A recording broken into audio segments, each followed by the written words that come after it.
How to save Twitch streams on iPhone. Hello guys, this is Atticus and welcome back to another tutorial video. In today's video, I'll teach you guys how you can save Twitch streams on your iPhone or even Android.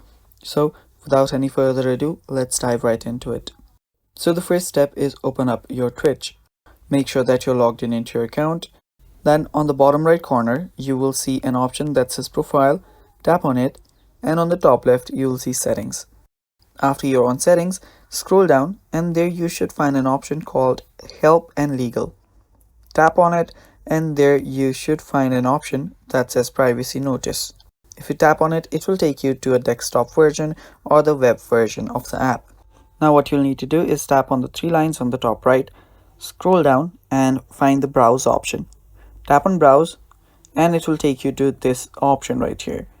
Now if you don't see your user interface in desktop version, this is what you do.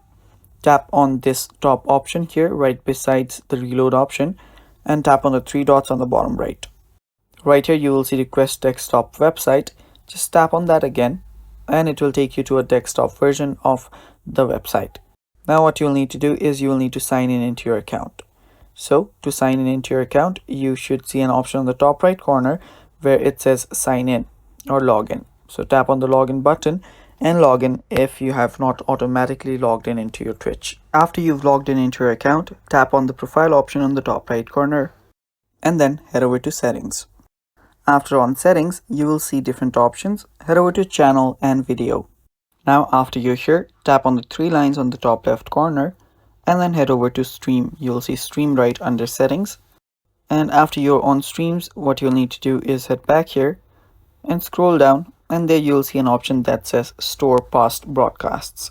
Make sure that this feature is enabled, and after you've enabled this feature, you're basically good to go. And that's how you save Twitch streams on your phone, guys. Thanks for watching. That is all for today's video. Stay tuned for more and bye bye.